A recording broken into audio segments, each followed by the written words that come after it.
Bueno, miren, no sé por dónde empezar esto, ¿sabes? Es como si todo lo que he vivido se me viniera encima de golpe, y yo aquí, sentada en mi sofá viejo, con una taza de té que ya se enfrió hace rato, tratando de poner en palabras lo que me pasó. Me llamo Ana. Tengo 35 años ahora. Pero esta historia empieza mucho antes, en mi infancia, que fue un lío total. Tipo así, un nudo que nunca desenredé del todo.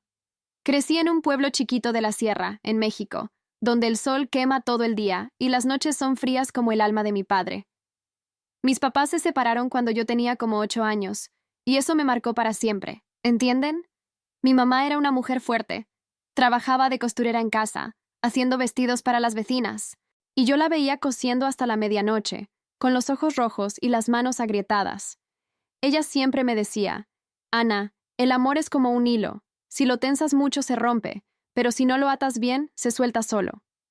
Yo no entendía mucho entonces, pero ahora lo veo clarito. Mi papá, mi papá era un caso aparte. Era camionero, andaba de aquí para allá, y cuando estaba en casa, era como un huracán. Bebía, gritaba, y un día se fue con otra, dejando a mi mamá con deudas y a mí con un miedo enorme a que me abandonaran. Recuerdo una noche, yo escondida debajo de la cama, oyendo cómo mi mamá lloraba en la cocina, y el olor a café quemado que se metía por todos lados. Desde ahí, empecé a tener estos miedos, ¿sabes? Miedo a que la gente se fuera sin aviso, a no ser suficiente para que se quedaran. En la escuela, era la niña callada, la que no jugaba mucho con los demás porque pensaba que si me encariñaba, me iban a dejar. Tenía amigas, claro, pero siempre a medias. Tipo así, no me abría del todo. Y los chicos, uf, ni hablar. En la secundaria, salí con uno que se llamaba Luis, un moreno alto que jugaba fútbol, y pensé que era el amor de mi vida porque me llevaba flores silvestres del campo. Pero duró poquito.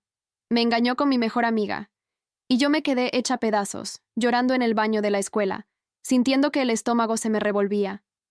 Soy yo la que no vale, me decía, y eso se me pegó como una etiqueta que no me quito. En esa época, mi mamá se volvió mi todo. Ella me criaba sola, y para ayudarla, después de la prepa empecé a trabajar en una tiendita de abarrotes, atendiendo clientes que venían a comprar tortillas y leche. Ganaba poquito, pero me sentía útil, ¿saben? Como si por fin pudiera retener algo en mi vida. Pero las inseguranzas no se iban.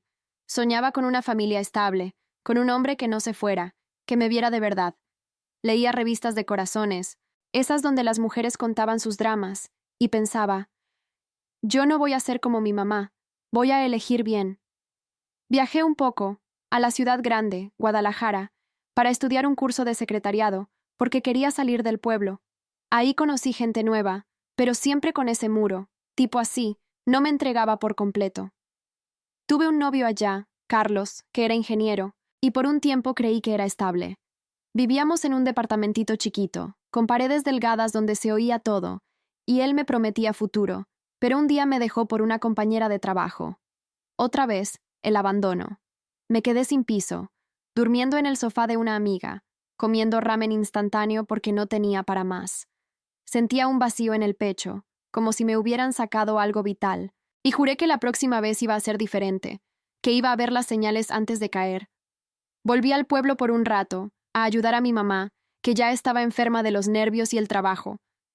Ella me contaba sus historias, cómo conoció a mi papá en una feria, bailando rancheras, y cómo todo se desmoronó por las mentiras. Ana, confía en tu instinto, me decía, pero yo no sabía cuál era mi instinto. ¿Entienden? Estaba llena de dudas. Tenía 22 años cuando conocí a Javier, en una fiesta de cumpleaños de una prima.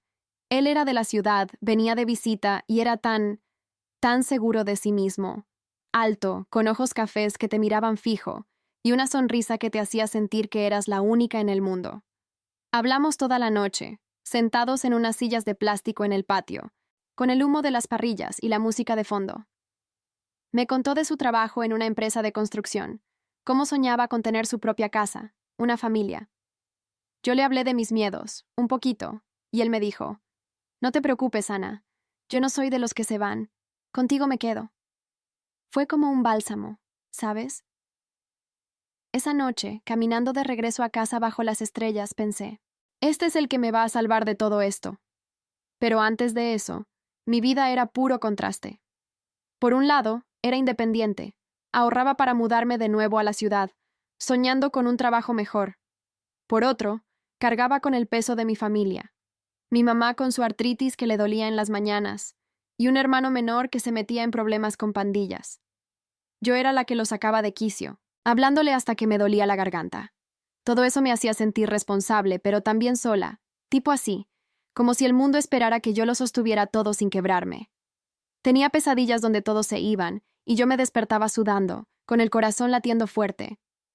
Esas inseguranzas me seguían a todos lados, como una sombra. Cuando Javier entró en escena, fue como si por fin viera una luz al final. Empezamos a salir. Él me visitaba los fines de semana, trayéndome chocolates y flores de la gasolinera. Hablábamos por teléfono horas, planeando viajes que nunca hicimos al principio, pero que sonaban tan reales. Yo me sentía segura por primera vez, ¿saben? Como si mis traumas de niña se fueran diluyendo. Pero claro, eso era solo el comienzo. No imaginaba lo que vendría después, cómo esa confianza que construí con tanto cuidado se iba a romper en pedazos. En esa época, yo achuchaba que todo estaba bien, que por fin había encontrado mi lugar. Qué ilusa, ¿verdad? Bueno, después de esa noche en la fiesta, todo cambió para mí, ¿sabes? Javier no era como los otros, tipo así. No era de los que prometían el cielo y luego se evaporaban. Empezamos a vernos más seguido. Él manejando desde la ciudad hasta el pueblo cada fin de semana, con su camioneta polvorienta que olía a gasolina y a café de máquina. Yo me ponía nerviosa antes de que llegara, revisando mi pelo en el espejo empañado del baño, poniéndome un vestido floreado que mi mamá me había cosido, y pensando, esta vez sí, esta vez no me va a fallar. La primera cita de verdad fue en un restaurante chiquito en el centro del pueblo, uno de esos con mesas de madera astillada y velitas que parpadeaban. Pedimos tacos al pastor y refrescos, y él me tomó la mano sobre la mesa, mirándome fijo, y me dijo, Ana, desde que te vi, supe que eras diferente. No quiero jugar, quiero algo serio. Yo sentí un calor en el pecho, como si por fin alguien me viera de verdad. No como a la hija de la costurera abandonada, sino como a una mujer que valía la pena. Salíamos a caminar por los caminos de tierra, con el sol poniéndose naranja detrás de las montañas, y hablábamos de todo. Él me contaba de su familia, de cómo su papá había sido constructor toda la vida y le había enseñado a no rendirse nunca. Y yo le abría mi corazón poquito a poco, contándole de mis papás, de cómo el divorcio me había dejado con ese miedo a que todo se desarmara. No va a pasar eso con nosotros, me juraba, apretándome la mano, y yo le creía, ¿entiendes? Era como si sus palabras fueran un pegamento para mis grietas. Empezamos a planear el futuro esa misma primera semana, tipo así, soñando en voz alta mientras comíamos elotes asados en la plaza. Vamos a casarnos en un año, Ana, en una iglesia chiquita con flores blancas, y tendremos una casa con jardín para los niños. Yo reía, pero por dentro me emocionaba tanto que me dolía el estómago de nervios buenos. Nunca había sentido esa seguridad, esa sensación de que alguien me elegía a mí, deliberadamente, sin escapatoria. Los meses volaron, ¿sabes? Él me visitaba más, y yo empecé a ir a la ciudad con él, quedándome en su departamento modesto, uno de 2 habitaciones en un edificio viejo donde el agua salía tibia y las vecinas chismorreaban en el pasillo.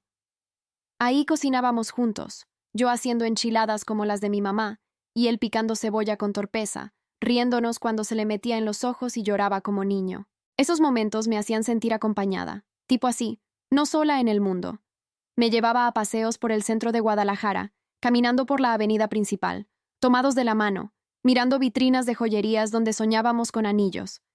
Te voy a comprar uno con un diamante chiquito, pero que brille mucho, me decía, y yo lo imaginaba, nosotros dos envejeciendo juntos, con hijos corriendo por la casa. Tenía fe en eso, una fe ciega, como la que mi mamá me había enseñado a tener en la Virgen, rezando novenas para que las cosas salieran bien. Javier iba a misa conmigo los domingos, aunque él no era tan devoto, pero lo hacía por mí, sentándose a mi lado en el banco de madera dura, susurrándome al oído durante el sermón. Esto es lo que quiero para siempre. La idealización crecía cada día, ¿entiendes? Lo veía como mi salvador, el hombre que borraba mis traumas con cada abrazo. Recuerdo una noche, después de 6 meses, cuando me llevó a un mirador en las afueras, con la ciudad brillando abajo como un mar de luces. Sacó una cajita. No era un anillo de compromiso todavía, sino un collar con un corazón de plata que había comprado en una feria. «Esto es para que sepas que mi corazón es tuyo», me dijo, poniéndomelo en el cuello. Y yo lloré, abrazándolo fuerte, oliendo su colonia barata mezclada con el viento fresco. Sentía que por fin tenía estabilidad, que mis inseguranzas de niña se disipaban como humo. Hablábamos de planes concretos. Él ahorrando para su propia empresa de construcción, yo pensando en dejar el trabajo en la tiendita para mudarme con él, quizás estudiar algo más, como enfermería, para tener un futuro sólido. «Seremos una familia, Ana, como la que nunca tuviste», prometía, y yo asentía, creyendo cada palabra, porque en sus ojos veía verdad. Pero no todo era perfecto, claro, aunque en ese entonces yo no lo veía así. A veces, cuando hablábamos por teléfono durante la semana, él sonaba distante, como si estuviera apurado con el trabajo, cortando la charla con un «te amo, pero tengo una junta». Yo lo justificaba, tipo así. «Es normal, está construyendo nuestro futuro», y seguía adelante. Empezamos a hablar de boda de verdad, invitando a mi mamá, que lo adoraba, diciendo: «Este muchacho es un tesoro, Ana, no lo dejes ir». Planeamos la fecha para el próximo año, en 2010, con una ceremonia sencilla pero llena de promesas. Yo me imaginaba caminando del brazo de mi hermano, con un vestido blanco que mi mamá cosería, y Javier esperándome al altar, sonriendo como siempre. Esa confianza que construíamos era mi refugio, ¿sabes? Después de tantos abandonos, por fin sentía que tenía un compañero, alguien con quien compartir las cargas. Le conté más de mis miedos, de las noches que me despertaba pensando en mi papá yéndose, y él me consolaba, acurrucándome en su pecho, murmurando: «Yo no soy como él, Ana, contigo me quedo hasta el final». Esas palabras me daban paz, una paz profunda, como si el mundo entero se alineara para nosotros. Y así pasó un año entero en esa burbuja, con fines de semana robados y promesas que sonaban eternas. Yo empecé a cambiar, a sonreír más en el espejo, a soñar sin el peso de las dudas. Pensaba que el amor era eso: seguridad, planes compartidos, una fe mutua que nos ataba. Qué ingenua, ¿verdad? No veía que bajo esa superficie las cosas empezaban a moverse, pero en ese momento todo era ideal, puro compañerismo. Él era mi todo, y yo la suya, o eso creía yo con todo mi corazón.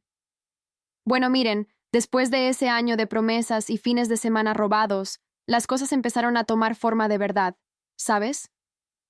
Tipo así, no era solo hablar y soñar, sino que de repente todo se volvió real, concreto, como si el destino nos hubiera dado un empujón. Nos casamos en 2010, tal como lo planeamos, en una iglesita chiquita en el pueblo, con el olor a incienso y flores de cempasúchil que mi mamá había arreglado con sus manos temblorosas. Yo llevaba el vestido blanco que ella me cosió, uno sencillo con encaje en el cuello que me hacía sentir como una princesa de revista, aunque por dentro los nervios me comían viva, el estómago revuelto como si hubiera comido demasiado mole. Javier estaba guapísimo en su traje negro prestado, con la corbata torcida un poquito porque no sabía anudarla bien, y cuando el padre nos preguntó si nos aceptábamos, él dijo «sí», con esa voz firme que me hacía derretir, y yo solo pude asentir, con lágrimas picándome los ojos, pensando: «Por fin, esto es estable, esto no se va a romper». La boda fue modesta, ¿entienden? Como unas 50 personas, familia y amigos del pueblo que trajeron tamales envueltos en hojas de plátano y ponche caliente que quemaba la lengua. Mi hermano me dio el brazo para caminar al altar, y mi mamá se sentó en la primera fila, secándose los ojos con un pañuelo bordado, murmurando: «Dios te bendiga, hija». Javier y yo bailamos la primera pieza, una ranchera lenta que sonaba en un equipo de sonido viejo, y él me susurraba al oído: «Ahora eres mía para siempre, Ana». Sentía su aliento cálido en el cuello, y por un momento, todos mis miedos de niña se quedaron afuera, como si el mundo se hubiera detenido solo para nosotros. Esa noche, en la casa de mi mamá que alquilamos para la recepción, nos fuimos temprano, subiendo a su camioneta con latas atadas atrás que hacían ruido todo el camino a la ciudad. Llegamos a nuestro primer hogar, un departamentito de 2 recámaras en las afueras de Guadalajara, que él había rentado con el sueldo de su trabajo en la construcción. Era chiquito, con paredes blancas descascaradas y un balcón que daba a un callejón ruidoso. Pero para mí era un palacio, ¿sabes? Colgué cortinas amarillas que compré en el mercado y pusimos fotos de la boda en la mesa de la sala, una de esas con marco de madera barata.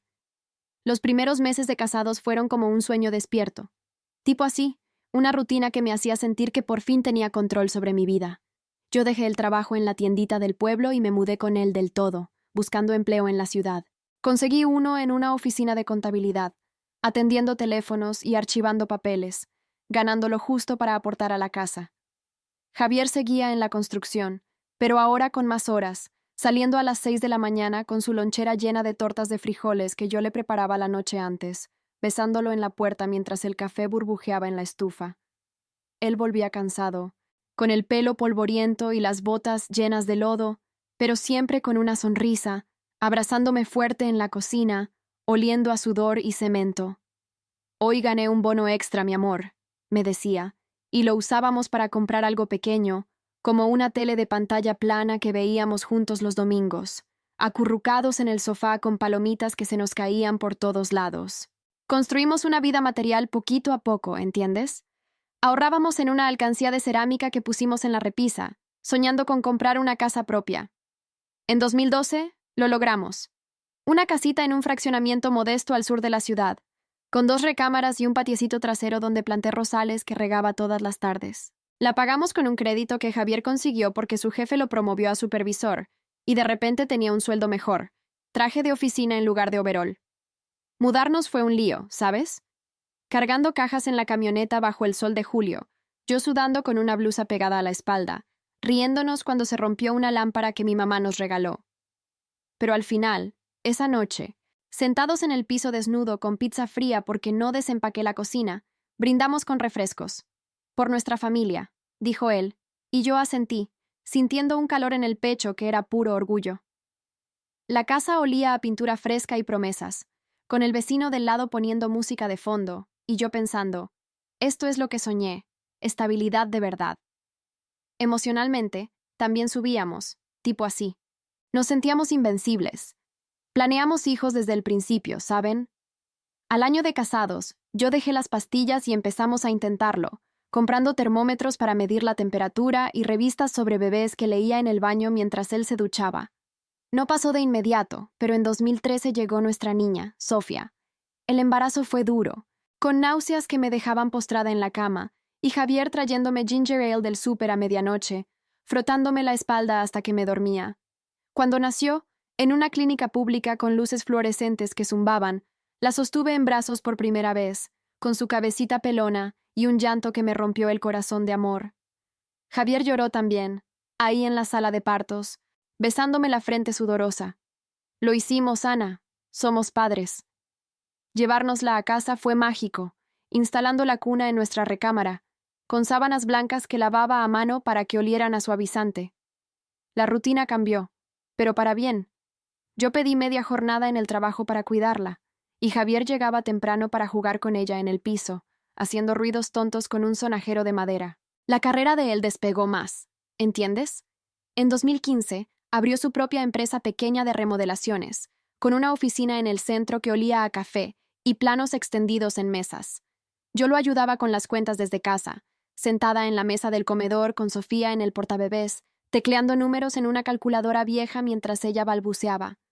Ganábamos lo suficiente para vacaciones cortas, como un fin de semana en Puerto Vallarta en 2016, donde caminamos por la playa con Sofía de la mano, el sol quemándonos la piel y el mar salado en el aire.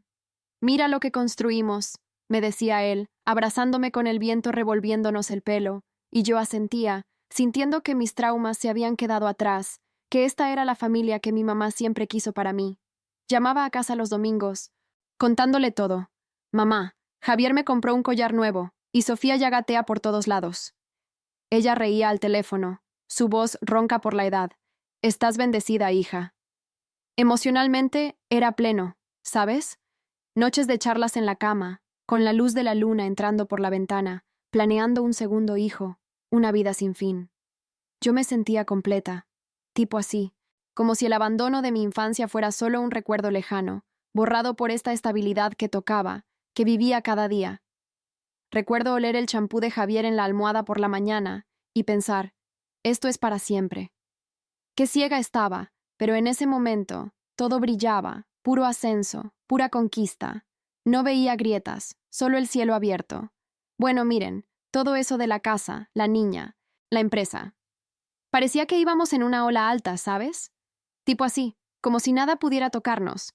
Pero poco a poco, empezaron a aparecer cositas que en ese momento no quise ver, o no supe ver, porque yo estaba tan metida en la idea de que todo era perfecto. Fue alrededor de 2017. Sofía ya tenía 4 años, correteando por el patiecito con sus zapatos de charol sucios de tierra, y yo pensando que mi vida era de esas que salen en las telenovelas felices, con final rosa. Javier seguía con su empresa, que ahora crecía, contratando a unos cuantos muchachos para las remodelaciones, y él llegaba a casa con el traje arrugado, contando de proyectos grandes en el centro de la ciudad, como si fuera el rey del mundo. Yo lo escuchaba en la cena, sirviéndole el arroz con pollo que había hecho, y asentía, diciendo, «Qué orgullo, amor, estás haciendo todo por nosotros». Pero ya notaba que sus ojos no brillaban tanto como antes cuando me hablaba, tipo así, miraban más el teléfono que a mí, o se quedaban fijos en la nada, como si su mente estuviera en otro lado. Al principio eran detalles chiquitos, ¿entienden? Como que ya no me preguntaba por mi día en la oficina, donde yo seguía archivando papeles y atendiendo llamadas con la misma rutina de siempre. Antes, él llegaba y me abrazaba por la cintura en la cocina, preguntando, «¿Cómo te fue, mi reina? ¿Algún cliente pesado?» Ahora entraba, se quitaba los zapatos en la puerta con un suspiro largo, y se iba directo al sofá a ver el fútbol en la tele nueva que compramos, con el volumen alto para no oír a Sofía pidiendo cuentos. Yo le hablaba de cosas mías, como que mi jefa me había felicitado por un reporte, y él respondía con un «ajá» distraído, sin levantar la vista del celular, donde scrolleaba fotos o mensajes que no me mostraba. Debe ser el estrés del trabajo, me decía yo misma, justificándolo mientras lavaba los platos, sintiendo un nudo chiquito en el estómago que ignoraba, porque, ¿para qué preocuparme? Él era mi roca, ¿no? Lo que construimos no se iba a desarmar por tonterías. El distanciamiento emocional creció despacito, como una grieta en la pared que no ves hasta que se abre. Ya no hablábamos tanto en la cama por las noches, ¿sabes? Antes, nos quedábamos despiertos hasta tarde, con la sábana revuelta y su brazo alrededor de mi hombro, planeando el futuro, riéndonos de anécdotas del día. Ahora, él se daba la vuelta rápido, diciendo, «Estoy muerto de cansancio, Ana, duérmete». Y yo me quedaba mirando el techo en la oscuridad, oyendo su respiración profunda que empezaba en minutos, mientras yo daba vueltas, preguntándome si hacía algo mal. Intentaba acercarme, tocándole la espalda o susurrando, «Te extraño, amor, ¿todo bien?» Y él murmuraba un «sí, todo bien», sin voltear, como si mi voz fuera un ruido más en el cuarto. Sentía un frío en el pecho, tipo así, como si el espacio entre nosotros se ensanchara sin que yo pudiera pararlo, pero lo minimizaba. Es la empresa, está obsesionado con crecer, y eso es bueno para Sofía y para mí. Mi mamá me llamaba por teléfono los fines de semana, y cuando le contaba que Javier andaba un poco ausente, ella decía, «Dale tiempo, hija, los hombres se pierden en su trabajo a veces». Y yo le creía, porque no quería ver lo obvio. Otro cambio que noté, pero que pasé por alto, fue en sus valores, ¿entienden? Antes, Javier era el tipo sencillo, el que prefería una cena casera con tortas y refresco a salir a restaurantes caros. Íbamos a misa juntos los domingos, con Sofía de la mano, y él me tomaba el brazo saliendo de la iglesia diciendo, «La familia es lo primero, Ana». Pero de repente, empezó a obsesionarse con el estatus, tipo así, comprando camisas de marca en el centro comercial, unas que costaban lo que yo ganaba en una semana, y criticándome disfrazado de broma, cuando yo llegaba con mi blusa de algodón del súper. «Ana, ¿por qué no te arreglas un poquito más? Mira que ahora ando en reuniones con gente importante». Me soltaba riendo, pero con un tono que me hacía sentir chiquita, como si no estuviera a su altura. Yo reía también, nerviosa, y al día siguiente iba al espejo, probándome el labial rojo que no usaba nunca, pensando, «Tal vez tiene razón, tal vez debo cambiar para que me siga viendo como antes». Su apariencia cambió también. Se cortaba el pelo cada 15 días en una peluquería fancy, no en la barberosita del barrio, y olía a colonia cara que picaba en la nariz en lugar del jabón simple de siempre. Es por los clientes, se justificaba cuando yo preguntaba, y yo asentía, ignorando cómo eso me hacía sentir invisible, como si yo fuera la de siempre, y él se estuviera volviendo otro. La falta de comunicación se hizo más pesada, ¿sabes? Las llamadas durante el día, que antes eran eternas, se volvieron cortas y secas. Sí, amor, todo bien, te veo en la noche. Y en las noches, silencio. Cenábamos con Sofía charlando de su escuela, de cómo pintó un dibujo de una casa con sol, y Javier respondía con monosílabos, mirando el reloj como si tuviera prisa por irse. Yo intentaba sacar temas, preguntándole por su día, y él decía, lo de siempre, mucho papeleo, sin detalles, sin esa chispa que antes ponía cuando contaba de un techo que levantó o un cliente difícil. Sentía que algo se rompía adentro, un poquito cada vez, pero me culpaba. Seguro soy yo, con mi trabajo aburrido, no le doy conversación interesante. Una vez, en 2018, lo confronté suave, mientras doblábamos la ropa en la sala, con el ventilador zumbando por el calor de mayo. Javier, ¿estás bien? Últimamente pareces lejos, tipo así, no sé, como si no estuviéramos conectados. Él se rió, pero fue una risa tensa, y me dijo, estás imaginando cosas. Ana, es el estrés. Ven, abrázame. Me abrazó, pero fue rápido, como un deber, y yo me quedé con el olor de su camisa nueva pegado a la piel, sintiendo alivio falso, pensando, ya pasó, todo está bien. Pero no estaba, ¿entienden? Empecé a tener noches malas, despertándome con el corazón acelerado, recordando las historias de mi mamá, pero las empujaba al fondo, justificando cada señal con excusas que me repetía como un mantra. La obsesión por el trabajo lo consumía más, saliendo temprano y volviendo tarde, con excusas de reuniones que se alargan o visitas a obras en las afueras. Yo cuidaba a Sofía sola, leyéndole cuentos en la cama hasta que se dormía, y luego me sentaba en la cocina con una taza de atole frío, esperando su llave en la puerta. Cuando llegaba, a veces pasadas las 10, olía a cerveza o a algo que no era solo sudor de oficina, pero no preguntaba, porque ¿y si era paranoia mía? Las críticas venían envueltas en chistes, como cuando vio mi pelo largo y dijo, Ana, ¿no piensas cortártelo? Pareces de pueblo todavía, y yo me reí, pero por dentro dolió, porque era como si me recordara que no encajaba en su mundo nuevo. Empecé a sentir que la confianza se agrietaba, que el compañero que tenía se perdía en ese mar de ambición, pero aún lo perdonaba, minimizaba. Es temporal, por nosotras. Sofía notaba algo preguntándome, «Papá, ¿por qué no juega conmigo como antes?» Y yo la abrazaba diciendo, «Está ocupado, mi amor, pero te quiere mucho». Pero en el fondo, un vacío crecía, una confusión que me hacía llorar en el baño, tapándome la boca para no despertarlos, sintiendo que algo malo se avecinaba, aunque no quería nombrarlo. Qué tonta, ¿verdad? Los signos estaban ahí, gritando, pero yo los tapaba con amor ciego, esperando que volvieran los días de antes. Bueno, miren, llegó el momento en que todo se derrumbó de golpe, ¿sabes? Tipo así, no fue un trueno del cielo, sino como si el piso que yo había construido con tanto cuidado se abriera debajo de mis pies, y yo cayendo sin poder agarrarme a nada. Fue en 2019.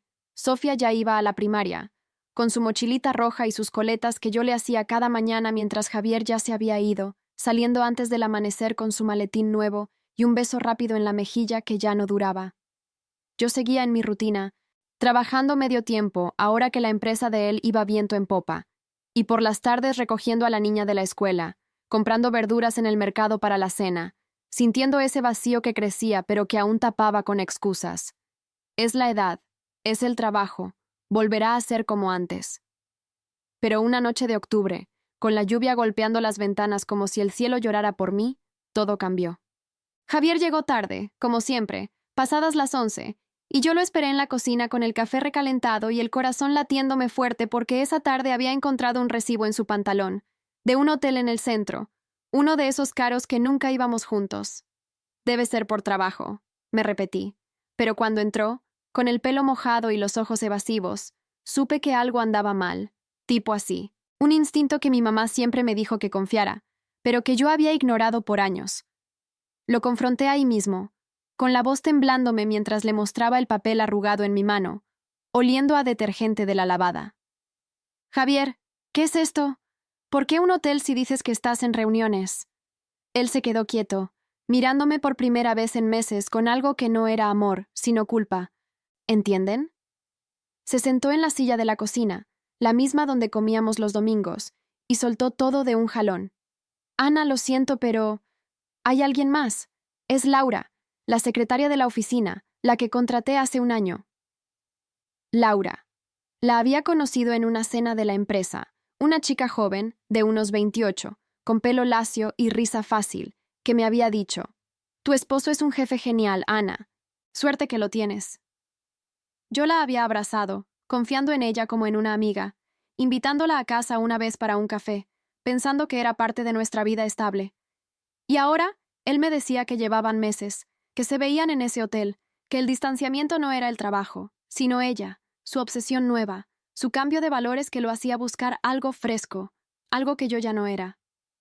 Sentí como si me clavaran un cuchillo en el pecho, el aire saliéndome de los pulmones, y empecé a llorar sin control, sentada en el piso frío de la cocina, con las rodillas pegadas al cuerpo, oyendo la lluvia que no paraba. ¿Por qué, Javier? ¿Qué hice mal? Le pregunté entre sollozos, y él solo bajó la cabeza, murmurando: «No es tu culpa, es mía, pero ya no puedo seguir fingiendo». No gritó. No peleamos como en las películas. Fue un silencio pesado, roto solo por mis gemidos, y él se fue a la recámara de huéspedes esa noche, dejando la puerta cerrada como una barrera final. La ruptura fue un torbellino emocional, ¿sabes? Al día siguiente, pidió el divorcio, sentados en la mesa del comedor con papeles que olían a tinta fresca, y yo firmé con la mano temblando, sintiendo que el mundo se me acababa. Sofía no entendía, preguntándome por qué papá dormía en el sofá, y yo la abrazaba fuerte, oliendo su champú de fresa, mintiéndole: «Todo va a estar bien, mi amor». Pero por dentro era confusión total, un remolino de dolor que me dejaba sin dormir. Caminando por la casa a medianoche, tocando las fotos de la boda en la pared, recordando sus promesas. Contigo me quedo hasta el final. Me culpé al principio, tipo así, pensando en mis inseguranzas de niña, en cómo quizás no fui suficiente, no me arreglé como él quería, no lo seguí en su ascenso. Llamé a mi mamá, llorando al teléfono hasta que se me secó la garganta, y ella vino en autobús, abrazándome en la puerta con su chal viejo, diciendo: «Hija, el amor no se rompe por tu culpa, él lo rompió». Javier se mudó una semana después, a un departamento cerca de la oficina, llevándose su ropa y la tele grande, dejando huecos en las repisas que dolían como heridas abiertas. Yo me quedé con la casa, con Sofía, pero sola, comiendo sola en la cocina, sintiendo el eco de sus pasos que ya no volvían. El impacto psicológico fue lo peor, ¿entienden? Pesadillas donde lo veía con ella, riendo en nuestra cama, y me despertaba sudando, con el corazón acelerado, tocándome el pecho para checar si aún latía. Perdí peso, no por dieta, sino porque la comida sabía a ceniza, y en el trabajo me equivocaba en los archivos, con los ojos hinchados de tanto llorar en el baño. Era una pérdida profunda, no solo de él, sino de la fe que tenía en el amor, en la estabilidad que construí con uñas y dientes. Me sentía traicionada hasta los huesos, especialmente por Laura, alguien en quien confié, que vino a casa fingiendo amistad mientras me robaba lo mío. ¿Cómo no lo vi?, me preguntaba, mirando al techo, con el ventilador girando lento como mis pensamientos. Pero poco a poco, de ese pozo oscuro, empecé a salir, ¿sabes?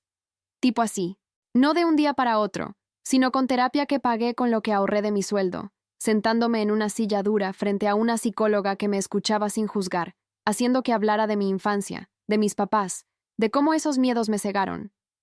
Los signos estaban ahí, Ana, me decía ella, y yo lo veía claro ahora.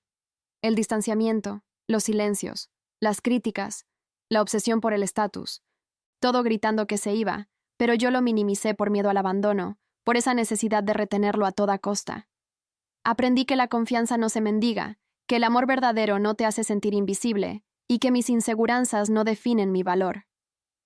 Mi mamá me ayudó mucho, viniendo a vivir con nosotras unos meses, cocinando pozole los sábados para que Sofía riera, y yo la veía cosiendo de nuevo, recordándome su frase: el hilo se rompe, pero tú tejes uno nuevo. Empecé a reconstruirme emocionalmente, poquito a poco. Salí a caminar por el parque con Sofía, sintiendo el sol en la cara por primera vez sin dolor, y me inscribí en un curso de contabilidad avanzada, porque quería mi propia carrera, no depender de nadie. En 2020, con la pandemia cerrando todo, nos quedamos en casa, pero eso me dio tiempo para reflexionar, para ver que el divorcio no fue el fin, sino un comienzo. Javier veía a Sofía los fines de semana, pero ya no dolía tanto. Era como un capítulo cerrado, con lecciones grabadas en mí. Ahora, a mis 35, me siento más fuerte, ¿entienden? Tipo así, consciente de que ignoré las señales por años, pero eso me hizo crecer, me enseñó a escuchar mi instinto, a no idealizar a nadie por encima de mí. Sofía y yo somos un equipo, con nuestras rutinas nuevas, cenas con velas chiquitas que enciendo para hacerla reír, y planes de futuro que yo controlo, como ahorrar para un viaje a la playa solo nosotras.